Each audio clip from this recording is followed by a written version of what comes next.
مزدور کے لیے روزہ رکھنے کا حکم۔ کیا مزدور کے لیے روزہ معاف ہے جو بہت زیادہ کٹھن کام کرتا ہو؟ اگر ان کو روزہ رکھنا ضروری ہے تو رمضان میں پیسوں کا کہاں سے انتظام ہوگا؟ محمد تسلیم اختر انڈیا سے۔ دیکھیں، رمضان تو اسلام کا ایک رکن ہے، روزہ چھوڑنے کی نہ مزدور کو اجازت ہے نہ کسی اور کو۔ اللہ نے صرف دو لوگوں کو روزہ چھوڑنے کی اجازت دی ہے، ایک مسافر کو اور ایک بیمار کو۔ اب مزدور کو چونکہ کام ہوتا ہے تو کام تو دیکھیں ہر ایک کو ہوتا ہے، کسی کو کم درجے کی محنت کرنی پڑتی ہے، کسی کو زیادہ درجے کی محنت کرنی پڑتی ہے، کوئی گرمی میں روزہ کاٹتے ہیں، کوئی سارا دن ایئر کنڈیشن میں پڑے رہتے ہیں۔ تو ان فروق کی وجہ سے، اس فرق کی وجہ سے روزے میں رخصت نہیں ہوگی۔ فمن شہید منکم الشہر فلیصم، اللہ نے فرمایا تم میں جو بھی رمضان کا مہینہ پائے گا اس پر لازم ہے کہ وہ روزہ رکھے۔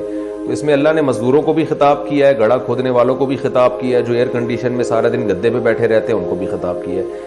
اس لیے مزدور کے لیے روزہ چھوڑنا بہرحال حرام ہے، ناجائز ہے، مزدوری کی بیس پہ روزہ نہیں چھوڑ سکتا۔ رہا مسئلہ کہ بیچارہ کرے کیا، دہاڑی کا انتظام کہاں سے کرے؟ تو پہلی کوشش تو یہ کرے مزدور کہ وہ مغرب کے بعد مزدوری کرے۔ مغرب سے لے کے صبح سحری تک بہت ٹائم ہوتا ہے، میں نے دیکھا ہے کراچی میں مزدوروں کو کہ وہ کھدائی کا کام رات کے وقت میں کر رہے ہوتے ہیں، وہ ٹھیکہ ہی رات کے وقت میں لیتے ہیں، بھئی ہم رات کو کام کریں گے، دن میں نہیں کریں گے۔ تو یہ طریقہ ہے۔ اس پر اگر کوئی راضی نہ ہو تو پھر دن میں تھوڑی دیر کریں، اور حدیث میں بھی آتا ہے کہ رمضان میں مزدور کو، کام کرنے والے کو راحت دینی چاہیے۔ جو بھی ٹھیکیدار ہے اس پر بھی یہ لازم ہے کہ مزدوروں کا خیال کرے۔ رمضان ہے، مسلمانوں کے روزے ہوتے ہیں، اس سے اتنا کام نہ لیا جائے کہ اس کی حالت غیر ہو جائے، تو بلکہ اس میں زکوٰۃ دی جائے، اس کو یعنی مزدوری سے ہٹ کے اس کے ساتھ تعاون کیا جائے تاکہ مزدور پہ جو ہے وہ بوجھ نہ ہو۔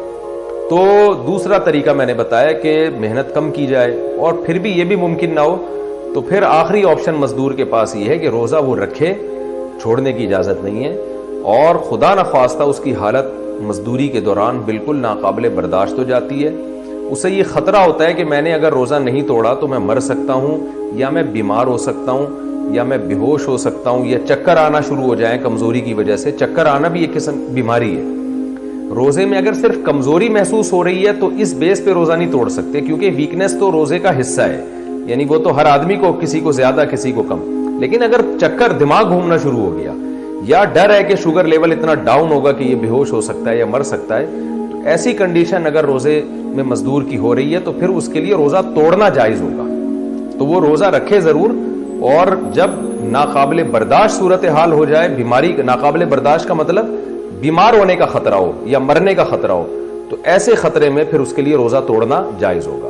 پھر اگلے دن دوبارہ رکھے گا، پھر اگر یہ کنڈیشن ہوتی ہے تو پھر توڑ دے، تو چھوڑے گا ایک بھی نہیں، اور کیونکہ چھوڑنے کی اللہ نے اجازت نہیں دی، توڑنے کی اجازت دی ہے۔ تو علماء جو ہے ان کو، وہ تو شرعی حدود کے اندر رہ کے ہی آپ کو گنجائش دیں گے نا۔ اب آج کل جو نئے نئے متجددین آ رہے ہیں، فلاسفر آ رہے ہیں، وہ انہوں نے تو اب دین کا ہی بیڑا غرق کر دیا، خود سے رخصتیں دینا شروع کر دیتے ہیں۔ تو اس لیے فقہاء نے اس مسئلے کو بیان کیا ہے کہ ایسا مزدور روزانہ روزہ رکھے گا، اور اگر حالت غیر ہو جاتی ہے، بیماری کا خطرہ ہے، تو روز توڑے گا اس کو، پھر بعد میں قضا کرے گا۔ تو رکھنا ضرور ہے، اور جب خدا نخواستہ ایسی کنڈیشن ہو جائے کہ بیمار ہونے کا یا مرنے کا خطرہ ہو، تو پھر مزدور کے لیے روزہ توڑنے کی اجازت ہے۔ اس میں، اس صورت میں گناہ بھی نہیں ملے گا، کفارہ بھی نہیں ہوگا، بلکہ یہ ہر آدمی جو بھی روزہ رکھتا ہے، روزہ رکھنے کے بعد اس کی حالت اتنی غیر ہو جاتی ہے کہ اس کو یہ ڈر ہے کہ میں نے روزہ نہیں توڑا تو میں بیمار ہو جاؤں گا یا مر جاؤں گا، تو ایسی صورت میں ہر شخص کو، مرد ہو یا عورت ہو، روزہ توڑنے کی اجازت ہے، تو مزدور کو بھی اجازت ہے۔